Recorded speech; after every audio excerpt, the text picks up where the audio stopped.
Hello everybody, and just here, and welcome back to Helck, episode 12, which is midway through the series, midway through the season, because Helck is 24 episodes, as we all know. So I expect something to happen, you know?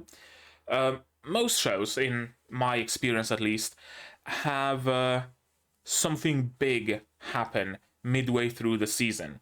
If the season is 12 episodes, then that something happens around episode 6. If this season is 24 episodes, it happens around episode 12.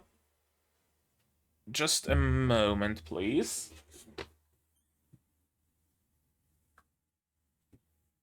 There we go.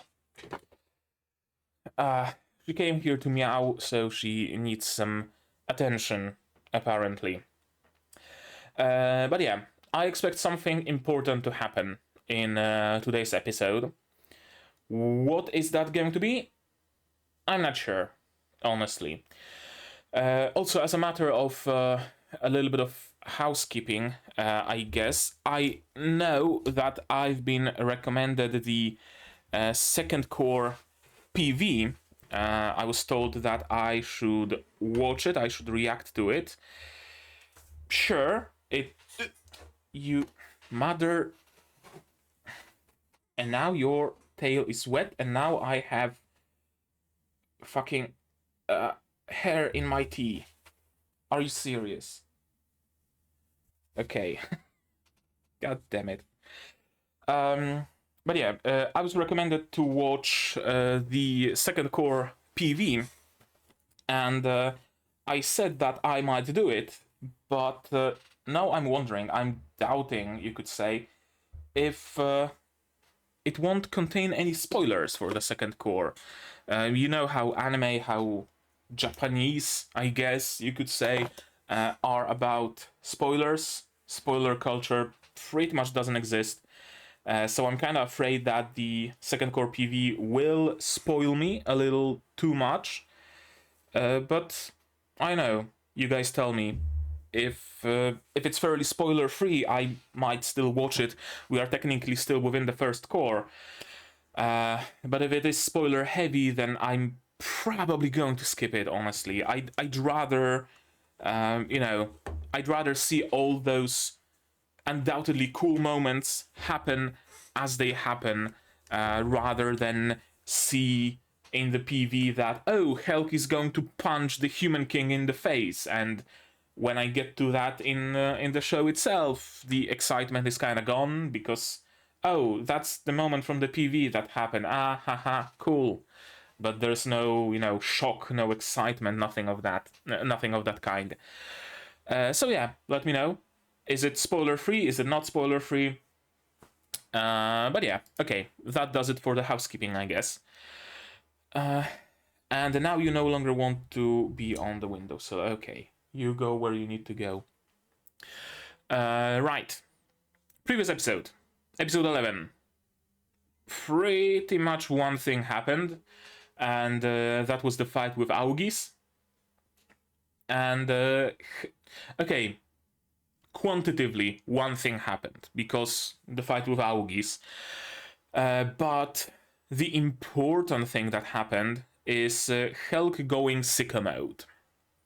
Right? Helck getting dark, getting his face overcast by shadow, and just wailing with his fists at that monster, at that warrior of darkness with reckless abandon, like a berserker, essentially. So, yeah, what the witch said, that there's some darkness within Helck, and that you be careful, Vermilio, because it might just about spill over. It has some purchase in reality, because it is spilling over ever so slightly. So far, ever so slightly. But it is. Also, a curious thing that the previous episode did is it established Helck as not omnipotent, not all-powerful, he can still be wounded. He can still bleed.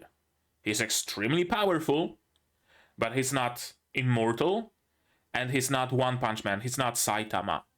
There are opponents out there who can withstand his attacks. There are opponents out there who can land their attacks on Helck and who can wound him.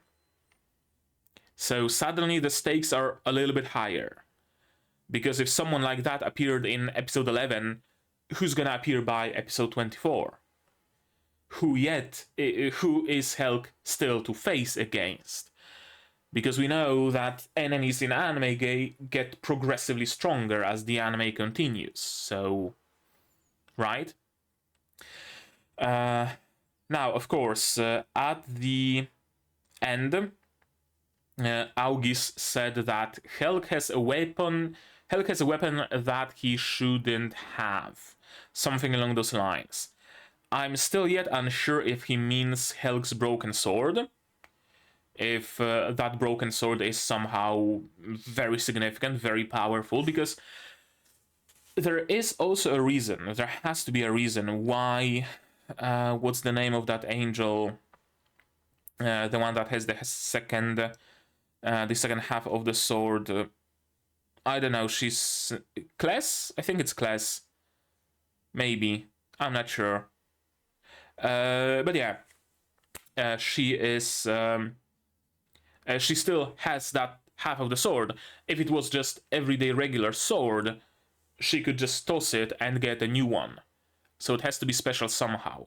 I somehow doubt that she carries it only because of the memories, because only for the sword to remind her of Helck, or, you know, anything of the sort. I think that sword might be special somehow. But we don't know what exactly did Augis mean. Because perhaps that darkness within Helck itself is a weapon. Perhaps Helck himself is a weapon in some regard, by some description. Entirely plausible.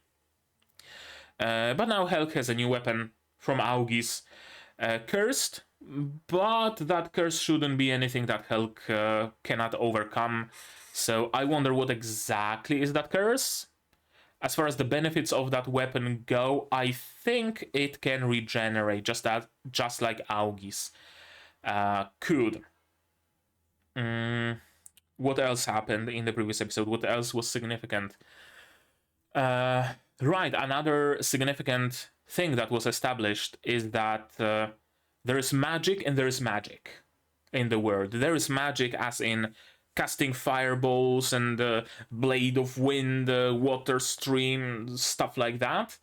And then there is the world magic, the ancient magic that dwells within the earth itself, that has been created tens of thousands of years ago and lays dormant, or perhaps is still being utilized, right? There's that magic that is confined, that has a system that confines it, and then there is the Lord of the Rings kind of magic. Indescribable, nondescript, without any real boundaries and limitations, very arcane, right? Very Lovecraftian, even, you could say, incomprehensible. So that's cool. What else? Right, the episode ended with a little bit of a chase and Pee-wee falling into the mouth of a sandworm of some sort. And I'm guessing this episode will pick up from there, and we will rescue Pee-wee and fight the sandworm and continue traveling. Maybe. Or they will switch over to Azdra's perspective. It's been a while since we've last seen what Azdra and the demons are up to. So maybe that's what today's episode will be about? I don't know. I'm not sure. But yeah, I've been talking for almost 10 minutes now, so I think it's high time we just watch this episode. How about that? To do it, you will of course need your subs to follow along with me. I'm going to need my sound to hear what's going on in the show, and I'm gonna have to ask you guys for your support.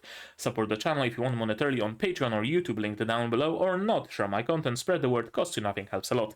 And with all of that out of the way, we can start watching episode 12 of Helck in 3, 2, 1, go. Yeah, last time on Dragon Ball Z. And yeah, it was revealed that Augis is Iris's brother.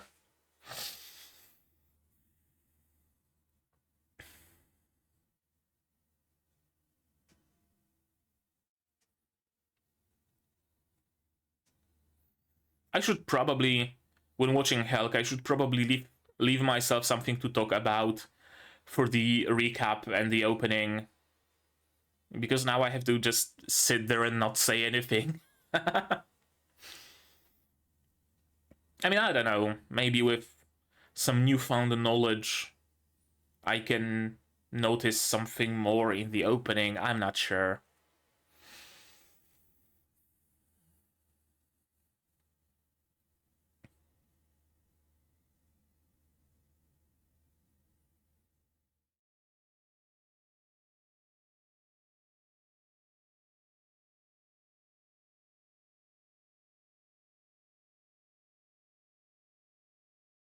No, I don't think there is anything new. I think only this opening essentially is about the first core, right? The fight with the Toffman King, etc., etc. And I think episode 13 onwards, we will get a new OP and there will be some new details, maybe. The Spirit of Faith. A literal spirit? Oh, that's a lot of sliding PNGs.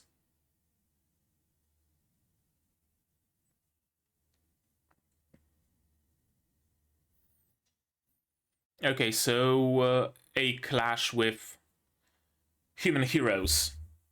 Where exactly? Did the humans attack? Or are the demons on the counteroffensive?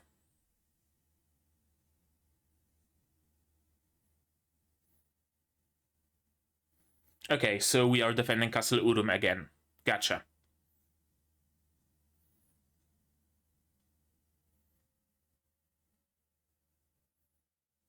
Yeah, makes sense.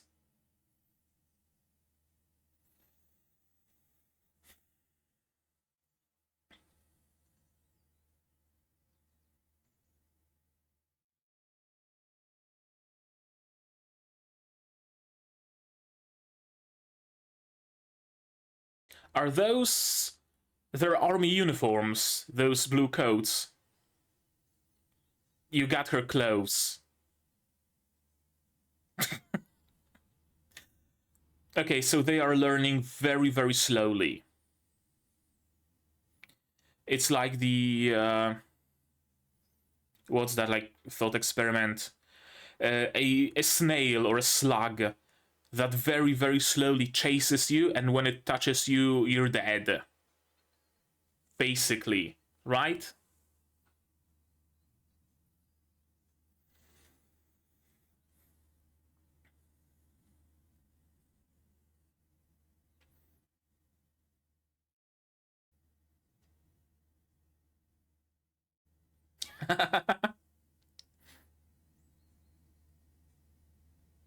I mean, the morale is high. That's important.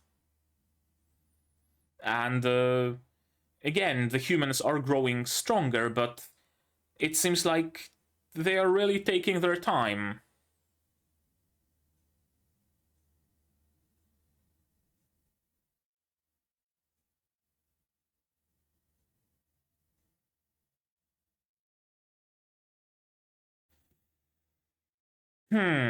Right, that's a problem. Also, all of the heroes you captured seem to just be goons, not the commanders like Idol, for example. Edil.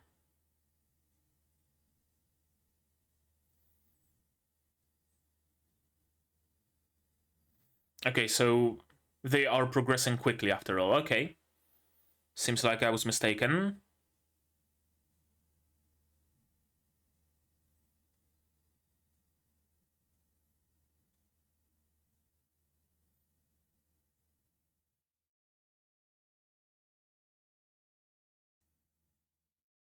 Oh. Are they also growing? Okay, so they are also growing in power.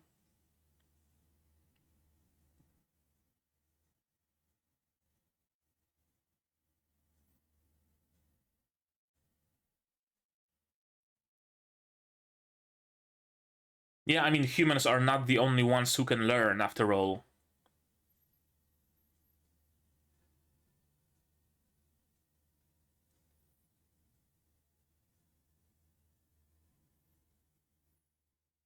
Someone spying on them?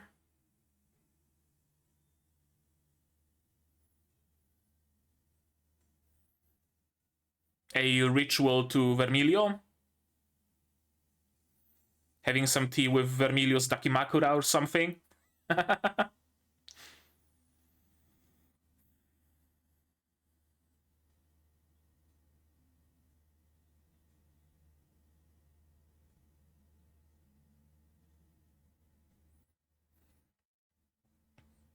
Okay, so Asdra is constantly casting some sort of a magic. Oh, okay, locator spell. Gotcha, gotcha.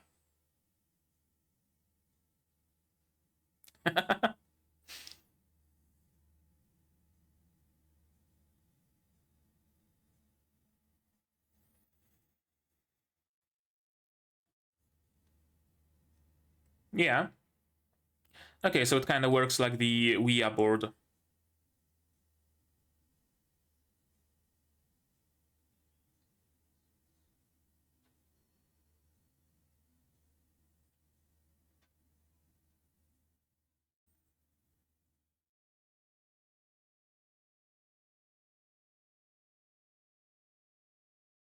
But now they are within the map. Yep. Yeah. They made it onto the continent, didn't they?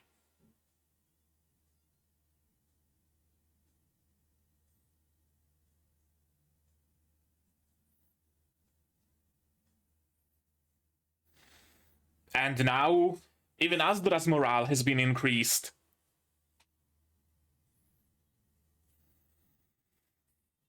I mean, you are a laughingstock, so...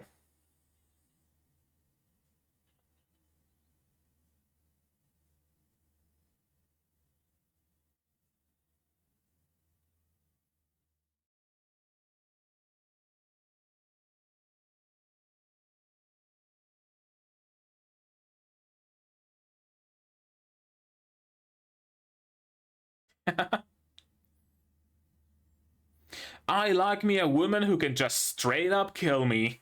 I mean, a fair point.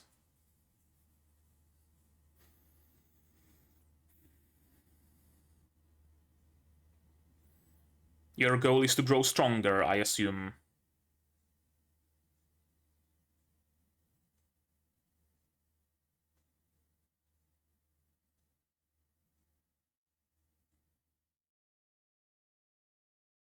Probably.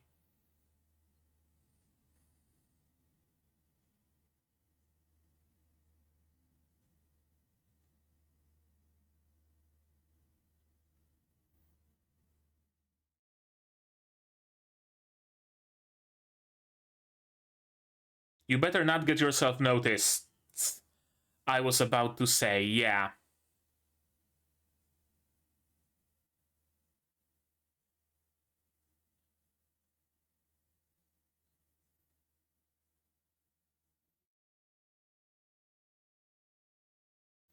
Too close.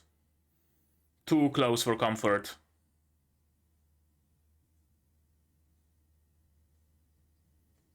Yeah?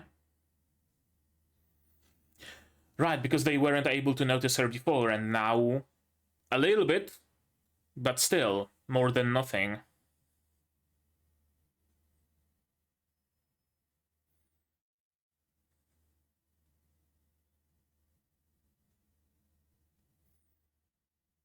Let me guess, Keneros, Hura, Dorsh, probably.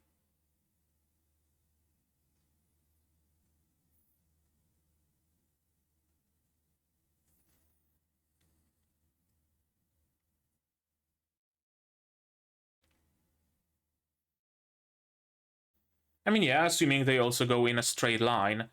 All you need to do is also go in a straight line. If Helck was an enemy, you wouldn't be tracking Vermilio's movement.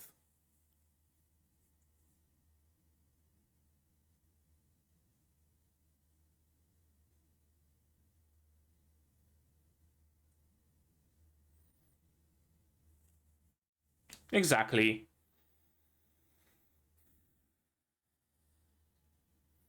She must have had her reasons. Yeah.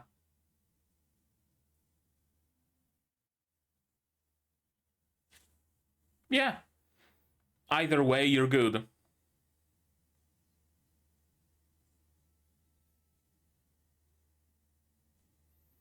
True.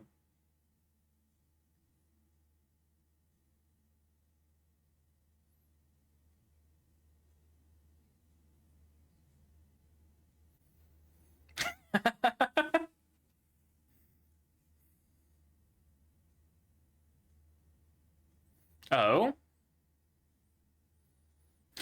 You better not say anything to Azdra.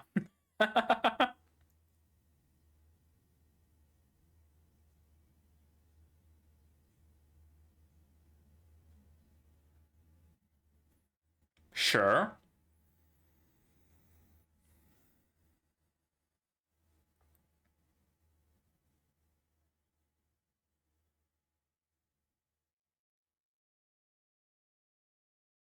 True.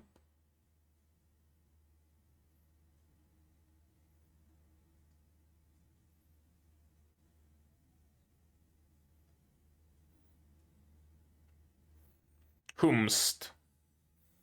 I guess Azdra remembers some past meeting with a human.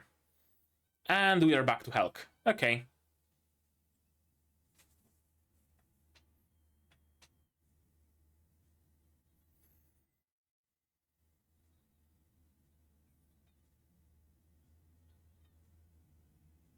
Will you?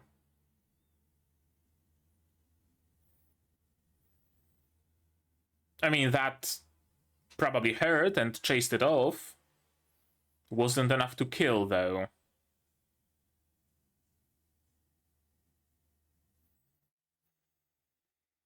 What's in your mind, Vermilio? Scared of Helck? Yeah, scared of his power.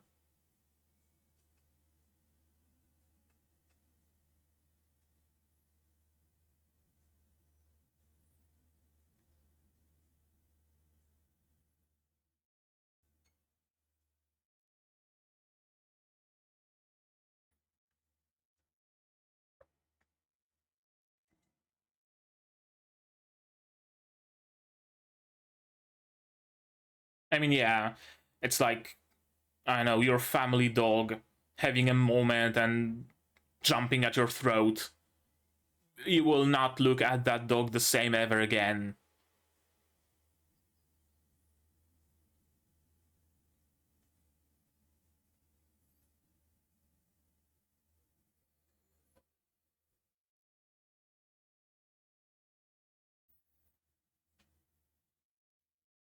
Okay, we're gonna have a talk. That's cool. I hope it's not subverted into a haha funny moment.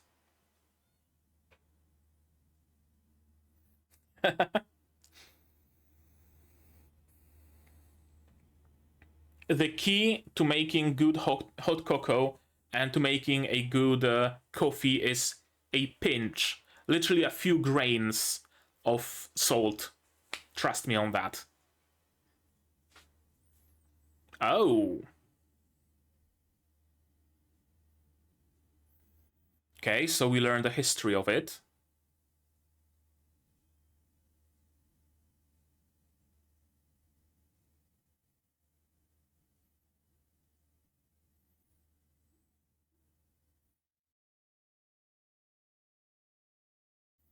Mm-hmm.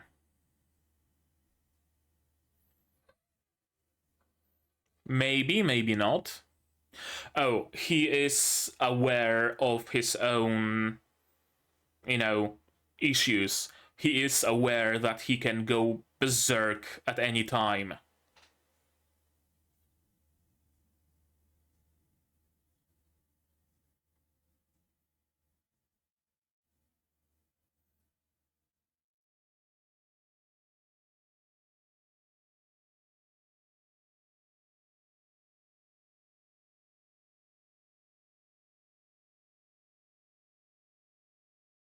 Okay.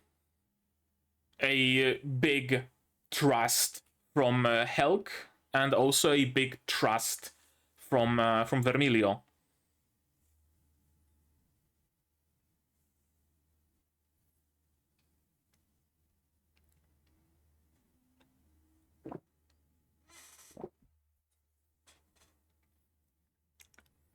Oh, I'm all ears.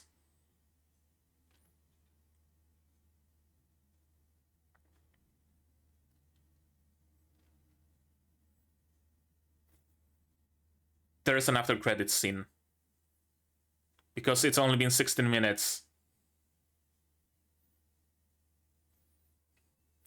And I assume the after credits scene is not actually going to be Helck telling Vermilio about the heroes and everything that happened in the human realm. God damn it, I'm gonna have to wait another week. Why do you punish me? Why do you punish me so? Punish me so? Sure, whatever.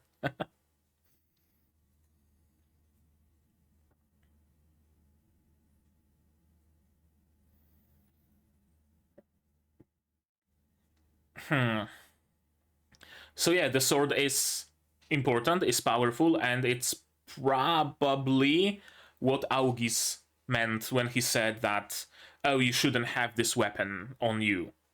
Or something along those lines that he said. I don't rightly remember what exactly he said, but something along those lines.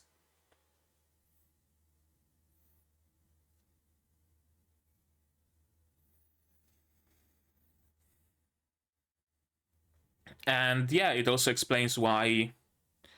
Who is it? Class. One of the heroes still hangs on to the broken part of it.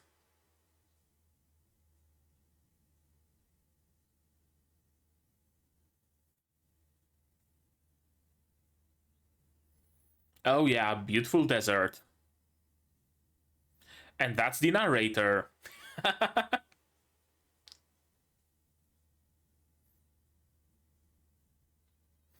Is this like the mangaka's mascot character?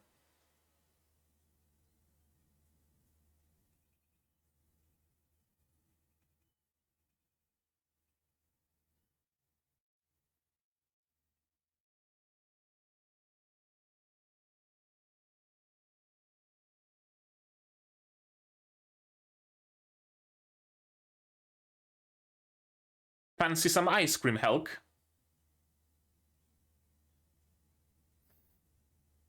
We are interested.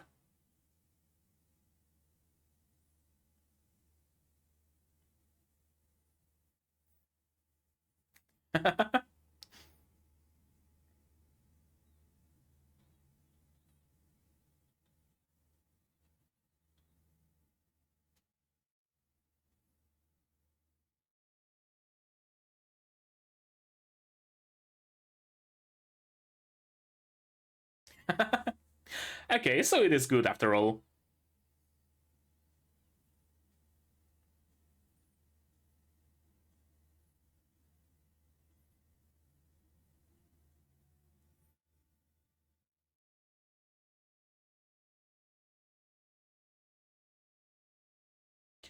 That's a Chekhov's gun if I've ever seen one.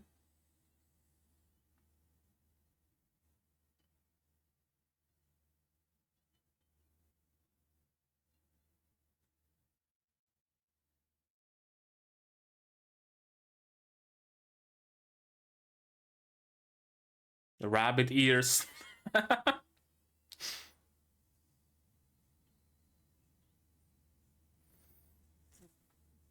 Sure. Sure. Have that Hercules beetle hat, why don't you?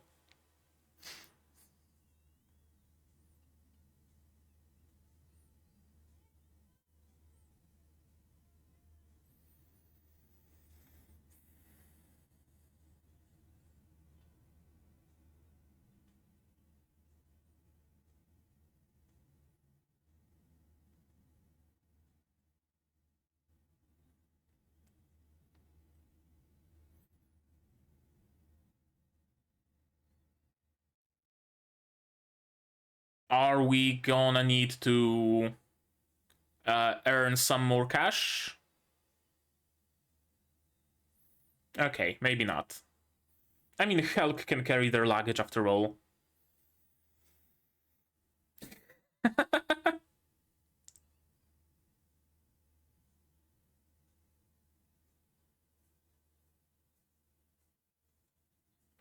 You are.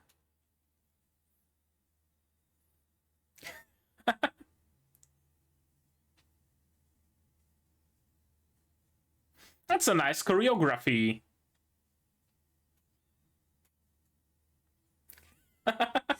Having fun, Vermilio. You probably forgot what it feels like. That's why you can't recognize it.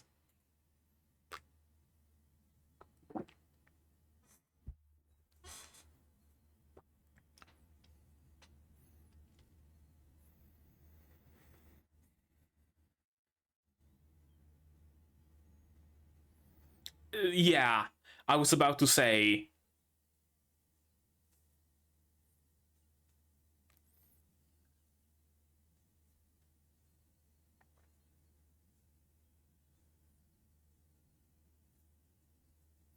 Right. Again, I was about to say Pee-wee is also green.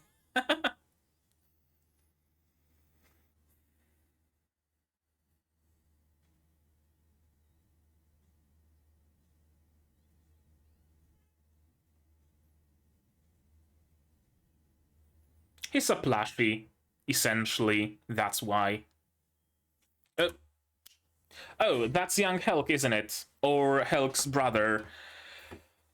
Uh. Helck's brother was always being picked up on, and so Helck swore that he's going to grow more powerful to protect him? Or the reverse? Yeah, actually.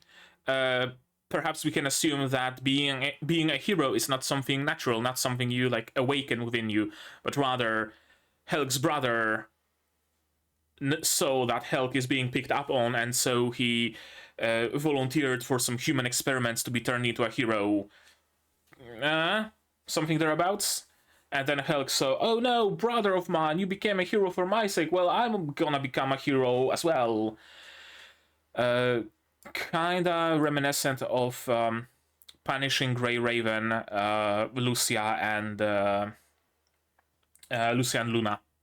Also, Lucia volunteered herself. Yeah, Lucia volunteered to be turned into a construct. Then Luna saw that Lucia volunteered for that, and despite Lucia volunteering for Luna's sake, Luna also went on to be turned into a construct because she also wanted to help her sister and whatnot. Yeah, something similar, maybe, perhaps. We'll see. What we will see right now, though, is this episode again. Is this episode again? Exactly. Recap OP. Fighting with the heroes. This is a very interesting army uniform. There's no like armor or anything, just blue robes. Just blue robes. I guess because most of the fighters on the demon side are casters or otherwise mages. There aren't really any, melee fighters. So it would make sense that everybody would look like a mage. But also interesting that there is a uniform at all. That's something that plenty of fantasy shows and manga and other media gets curious, not to say curiously wrong, where there is no uniform for the army. Right? The army just wears whatever gear they get their hands on. Maybe it's, standard issue gambesson and a helmet, and if they can afford something more, they buy it themselves and wear it themselves. So they are often more reminiscent of mercenaries rather than a good and proper trained army. This uniform look really makes the demon army look like an army, right? It's cool. It's interesting. How rarely do we see in anime an army that has like a set uniform? We retook Castle Thor, but of course, human army is attacking from the border fortress.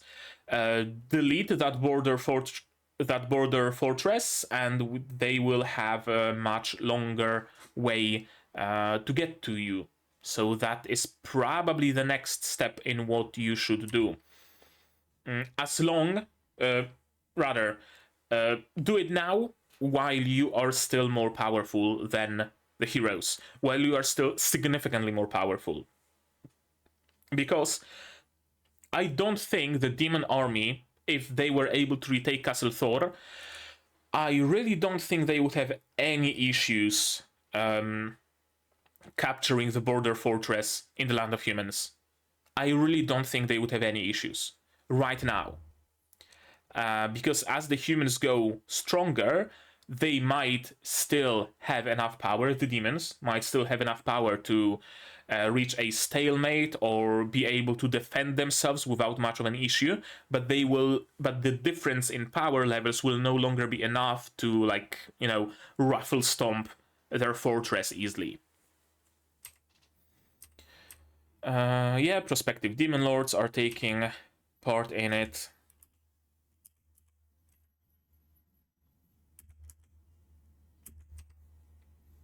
It's going to become impossible for us to deal with them. Yeah, you cannot allow them to reach that level of power.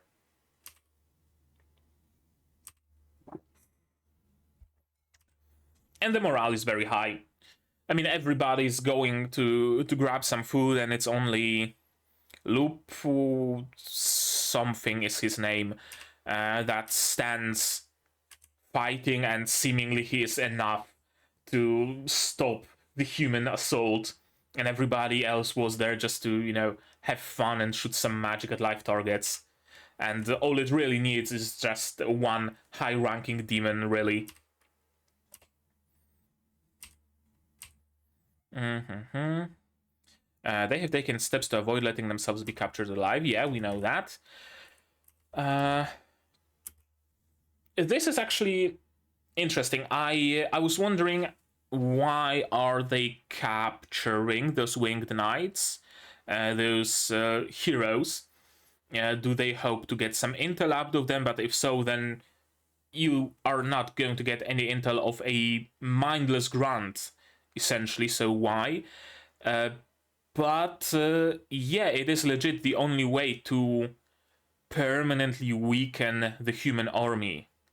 Don't kill, capture alive, and shut them in a dungeon in a way that they can't just off themselves. That's legit the only way to permanently take them out of the picture.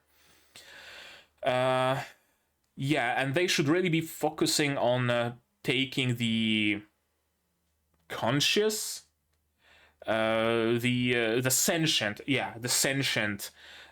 human heroes hostage, rather than those grunts. They should be focusing on who is there? Kles, Edil, Haraui, and others that can talk, basically. Alicia, I think, is also one of them. Zelgion, probably. Zelgion has no photo, so I'm not sure. But yeah, the question is, can you really actually capture them in a very easy way? Because sure, you might prevent them being shot at by their allies, like we've seen once. But what if they have a cyanide capsule hidden in their tooth and they just bite and die? Edil is combat level 36, so yeah, everybody's grew after a couple of battles. Thankfully, our soldiers are also growing in power, and Dog no Jutsu, apparently, he uses dogs as weapons. Why not? Just make sure they aren't pit bulls, because they will just, you know, miss the enemy and beeline for the nearest toddler. Hyura is growing and is a leader. That's a nice, you know, increase in rank. And he is Lelepus. Yeah, Lelepus. That's a team, all right.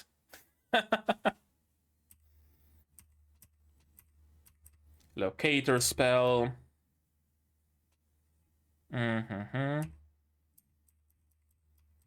And yeah, thankfully Vermilio is on the continent now, which will no doubt increase also Azdra's morale.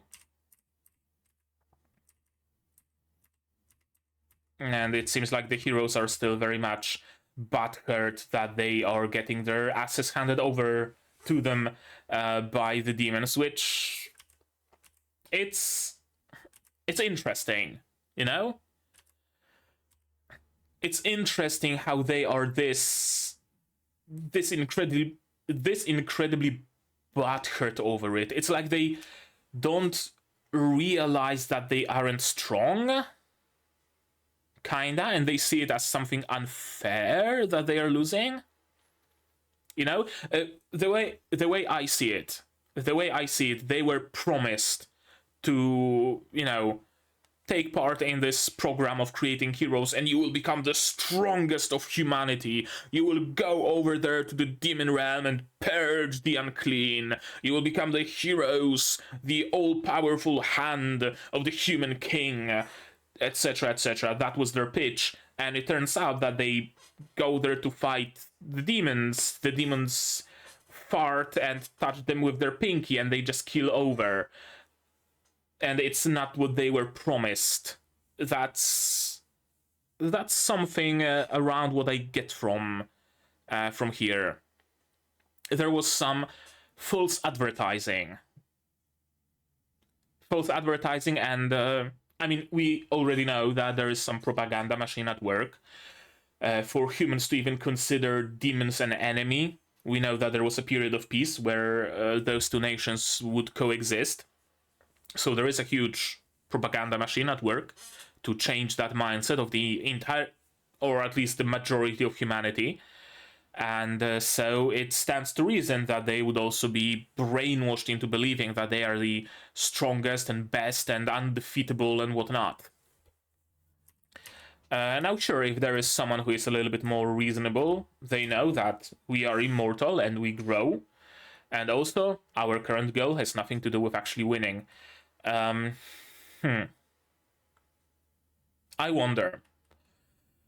The usual way, when there is an ensemble cast of antagonists, the usual way is to chip at them, right? Deal them chip damage.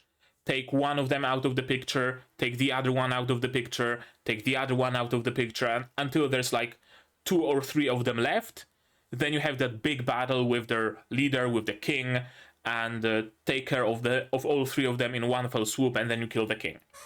That's usually around how it goes. So I wonder.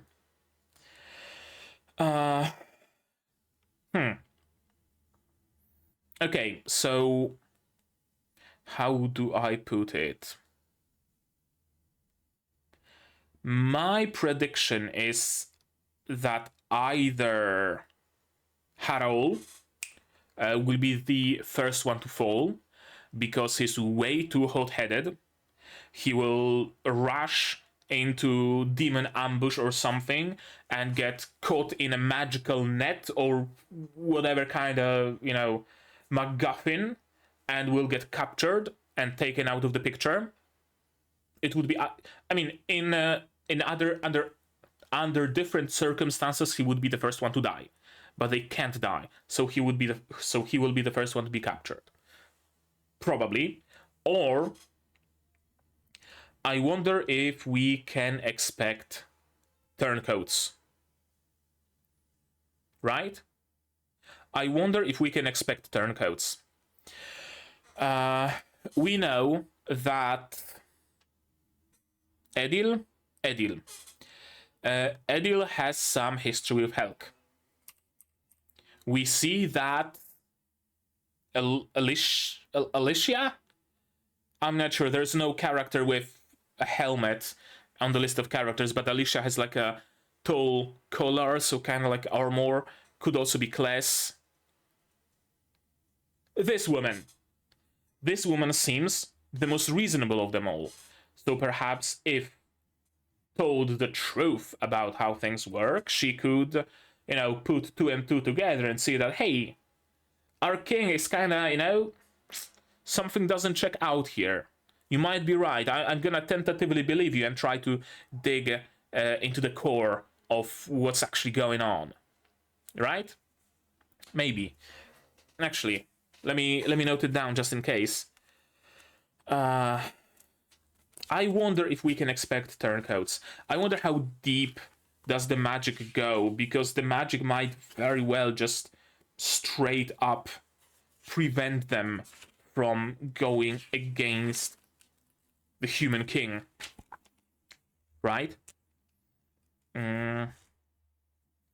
Turncoat on the human side. Helmet lady. Or Harrow. Harrow gets captured. Actually, this is a midpoint through the season, so this is the end of the first course, so perhaps it would be prudent of me to go through the theories and see how they check out. I wonder, do I have a lot of them? I have a lot of them, but they are like about how the human heroes were created, what's the deal with Helck's backstory, stuff like that, and none of that was touched upon quite yet, so I don't think there's any point, because I would just go over all the theories and not cross anything out. Regardless, let's continue. Our current goal has nothing to do with actually winning. The obvious answer is their current goal is to grow stronger.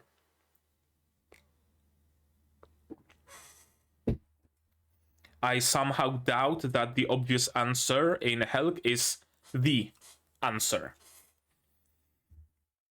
Perhaps their goal is, of course, to grow stronger, but perhaps there's something else. Perhaps they are just test subjects for this kind of magic that can turn them into heroes. And with the data they bring back to the human country, that magic can be refined. And even if demons manage to withstand them and destroy them or capture them, there might be another batch being prepared, but refined. Heroes 2.0. That's actually an interesting thought. Heroification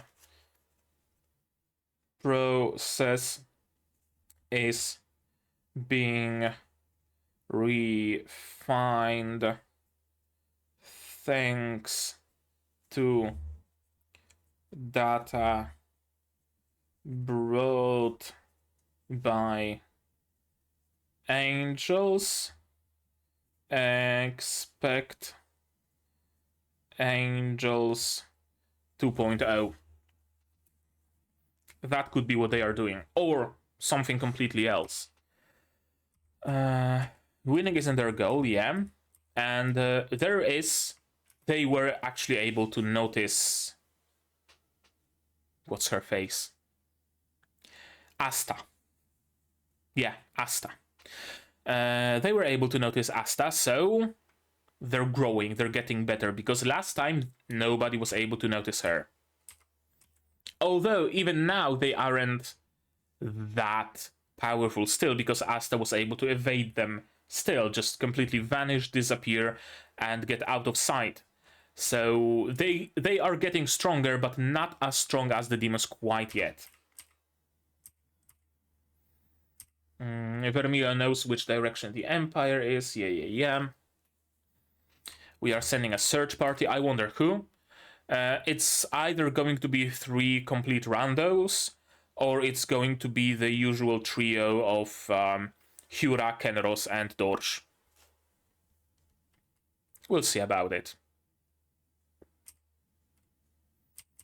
She determined that Helck is not an enemy, and yeah, this is a fair assessment. If she comes back with Helck, then that means she trusts Helck to not be an enemy, in which case, great. If she comes without Helck, then it means that Helck is probably an enemy, but he's not here, so great. Win-win. Interesting that it would be Ista who came to this conclusion of, constantly together, the day and night, and not Asdra. I would expect Asdra to freak the fuck out over it. And I would expect him to be the one who comes to that conclusion, not Ista. Interesting.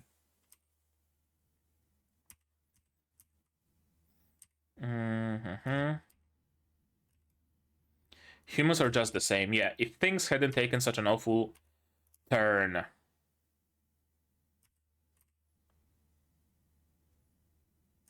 Yeah, we could have had a way to live in harmony.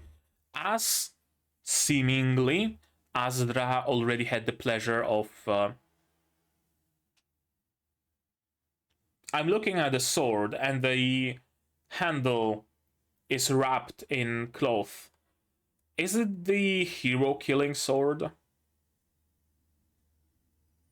Is it the hero killing sword?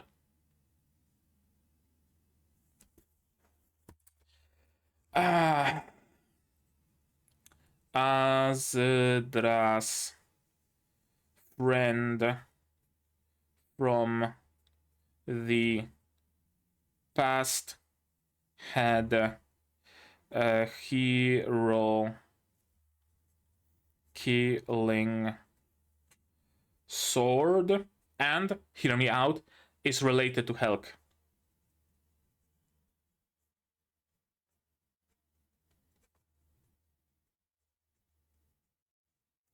Perhaps a father, perhaps the brother, perhaps an uncle, something.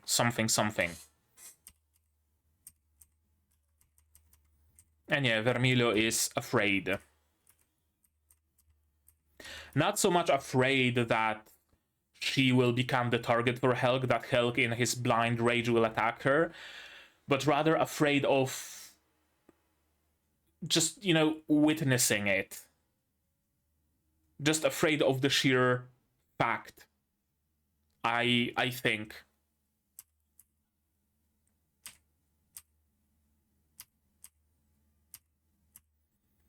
Hero killer, yeah. A lot of magic has been lost, but it should still be able to kill a hero. And this tells me that Helck is aware of his issue, quote unquote, of his latent power, of his demon that dwells within him. And he is also afraid of it. What he's saying right now is, listen, I'm keeping my cool. I'm gonna try to keep my cool, but on the off chance. that I get off the rails, that I start just, ripping and tearing everybody in a blind rage, in case I become a danger not to just my enemies but also to my friends, this is how you stop me. And please do me the favor and stop me if it happens.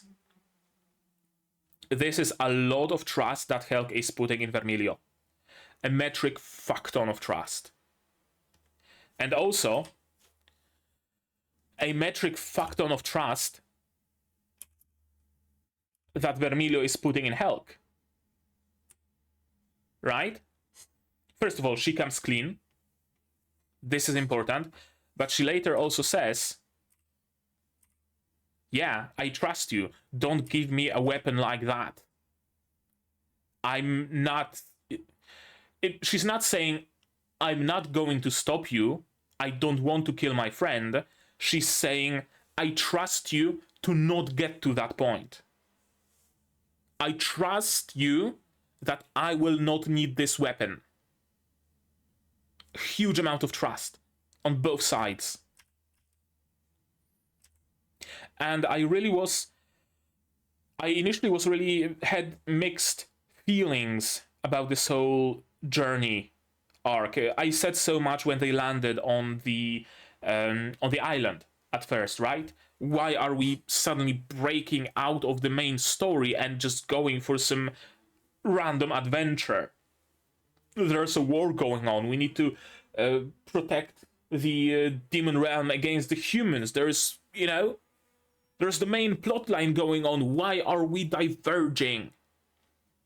This is why. For those two to build trust. For those two to journey together, to travel together, to befriend each other, and to trust each other. That was the reason. In hindsight, it makes sense. Because we could have continued with the war, with Vermilio still being...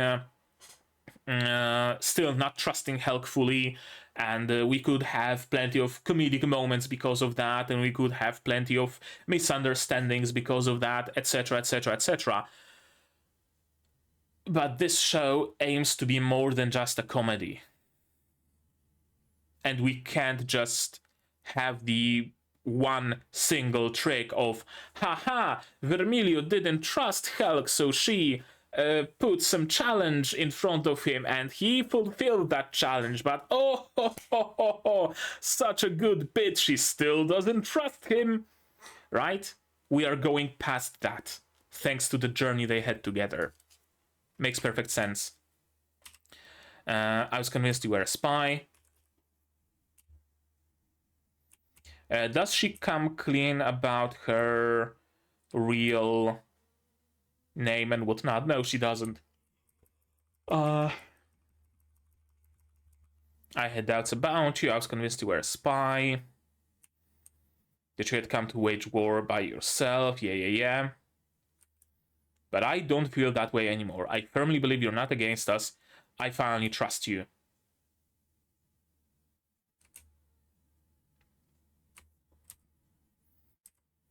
That explains a lot.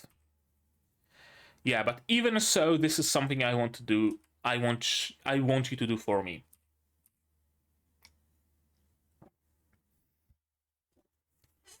Perhaps, if not to kill Helck, then to kill other heroes.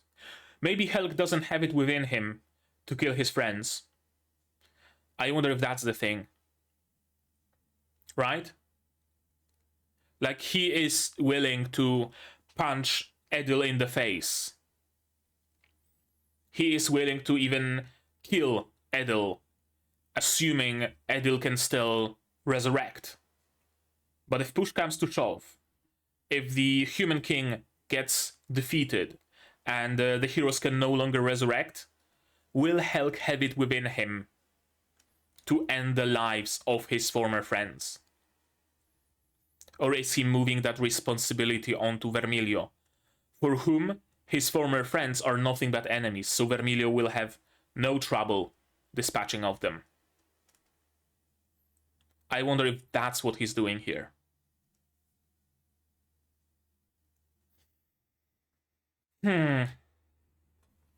Alternatively, it's it's an early sign of the, common, maybe not common moment, but kind of a trope, maybe, I'm not sure, where a character has a goal of revenge, is driven by revenge and whatnot, exacts that revenge, kills who needed to be killed, they are free of their burden, and then they give a sword to their friend and say, now it's my time. Kill me now. I did what I needed to do. I committed all sorts of atrocities. I need to pay for it, and I want to die by your hand. Kind of sort of deal like that, maybe? I'm not sure. And we will learn more about the heroes and Helck's past in the future.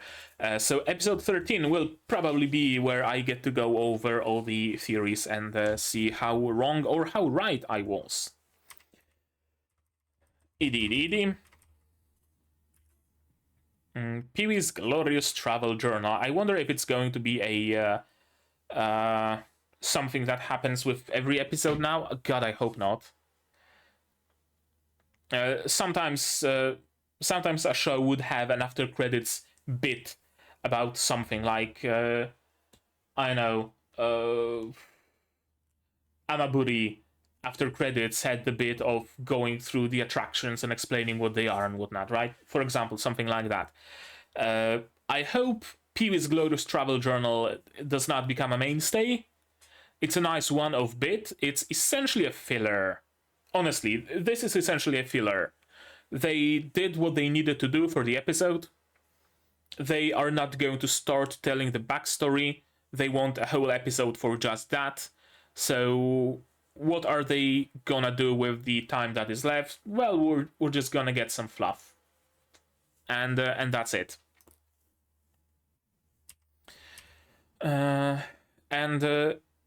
This has to be the authors, the manga authors, or is the light novel the source material? I'm not sure, but it has to be the mascot. Helck author mascot.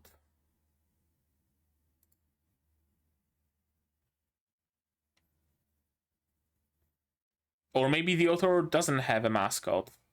Mangaka very often have, but maybe this one doesn't. Yeah, there's no real results on Google Images, so whatever. But yeah, this is the narrator's voice. Ice cream, green desert special milk ice cream, green desert special strawberry ice cream, regular old grape ice cream. Green desert special strawberry, green desert special chocolate, and regular old grape. Vermilio, despite her best efforts, is having fun.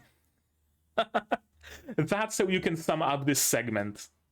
Vermilio tries her damnedest to not have fun, but god damn it, she is having fun. I wonder if this will be relevant somehow, I'm not sure. Palouse Plaza. Green desert fox ears, green desert cat ears, green desert rabbit ears, dog. Just dog. Yeah, oh, it's stuff that we don't need, and she buys it because of course. And Bunny Girl Vermilio is now a thing, and it probably spawned a metric ton of fan art. 100%. And how fitting for Helck to wear a Hercules beetle hat, isn't it? Camaloinks. They stink, but their poop makes good fuel. I really thought that we might be getting into another arc of, hey, we could use a camaloink like that, we need to make some money. But apparently not. Yeah, Pee-wee is having fun.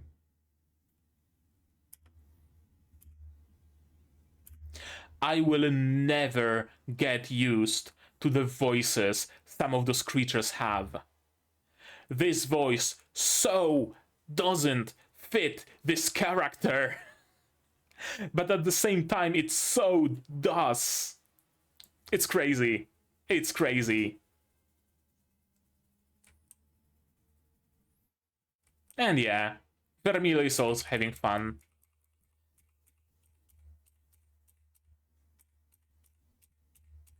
Two, one, two, one, two, one, two, one, two, one, two, one, two, one, two, one, two. Yeah, it's animated on on twos, sorry. I wonder how long until someone presents this entire choreography of Vermilio on YouTube in Vermilio's cosplay. It's gotta happen at some point. Yeah, she's really trying to not have fun, but she is having fun despite herself.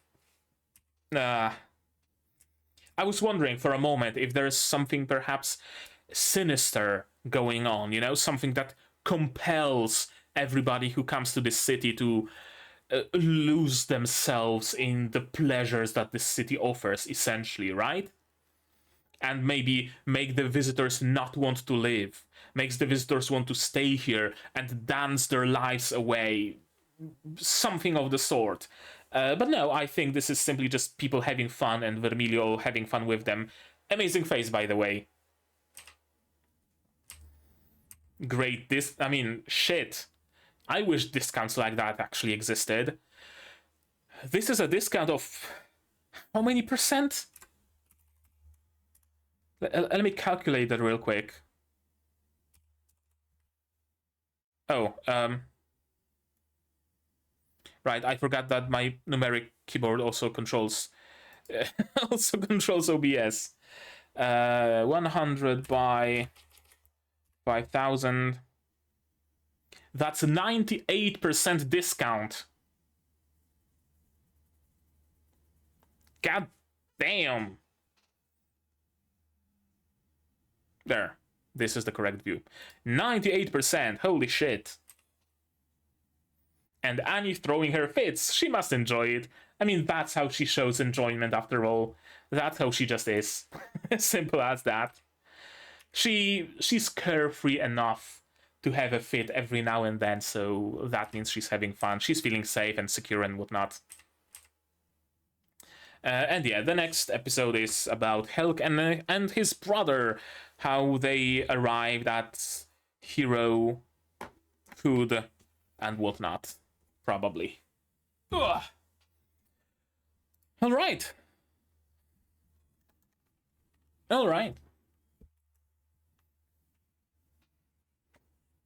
That was, again, a cool episode.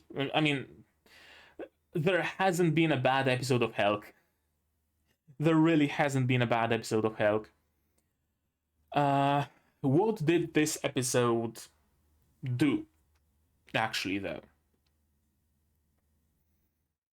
I think it achieved two things. It told us in no uncertain words that the human heroes are expected to die. They aren't expected to win. Not right now, at least. They have some other different goal.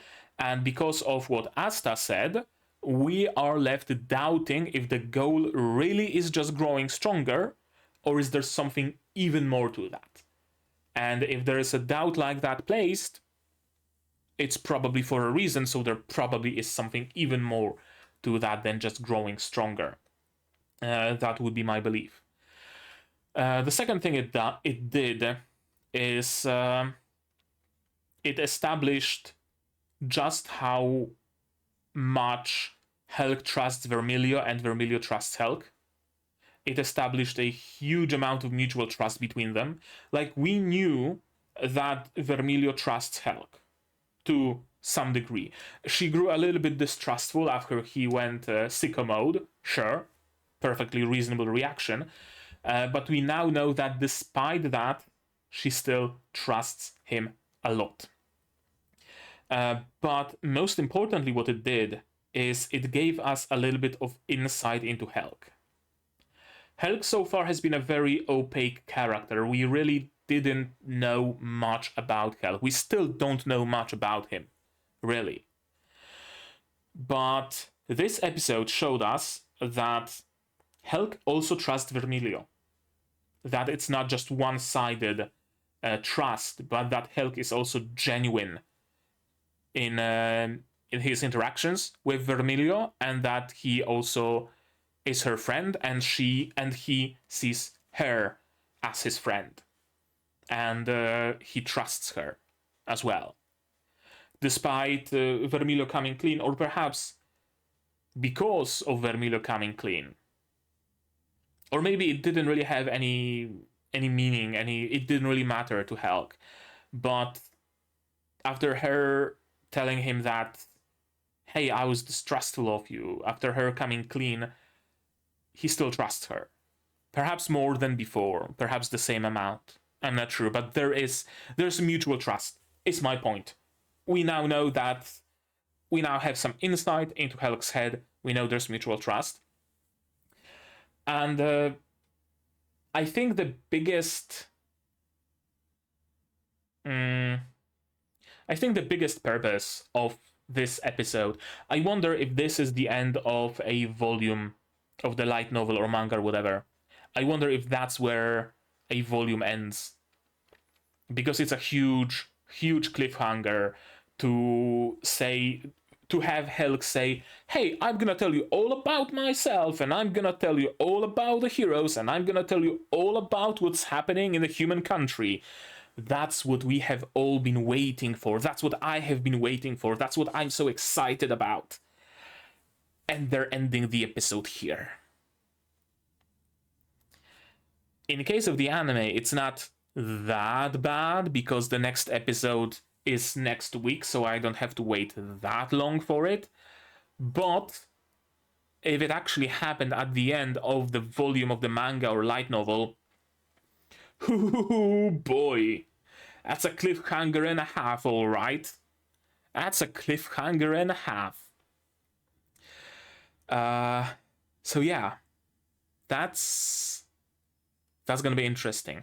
I was about to say, I wonder if maybe we will have an episode of just the war against humans on Azdra's side to, keep us in this cliffhanger for one entire episode longer. But we have the preview and we know that the next episode is going to be a flashback to Helck's childhood and stuff. Mm-hmm. Yeah. Yeah. That's it. That's it, I think. I don't think I have anything more to say on the topic of today's episode. I think I said my piece. But maybe you guys have something more to add. And if so, say so in the comments down below. What did you think of this episode, of my reaction, my theories, stuff like that? No spoilers, please. Spoilers, go to the Discord here and in the description as well. Like this video if you liked it, dislike it if you didn't, but tell me why so I can improve. Subscribe to the channel to be notified of future releases of not only Helck, but also Zom 100, Undead Girl, Murder Force, Nanatsu no Makengashi Haisuru, Magia Record, and Ancient Magus Bride, and other shows coming at you in the future. There's gonna be plenty of those, believe you me.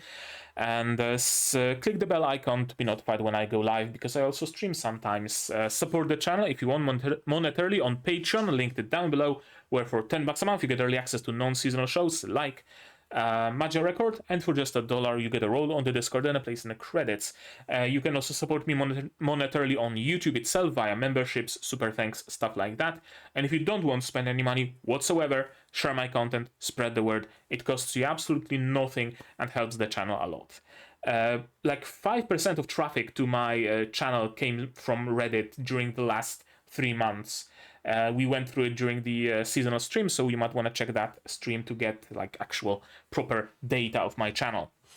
But yeah, right now that's gonna be it from me for today. So as always, you guys do all the good stuff, and I'm gonna see you in the next one. Cheers.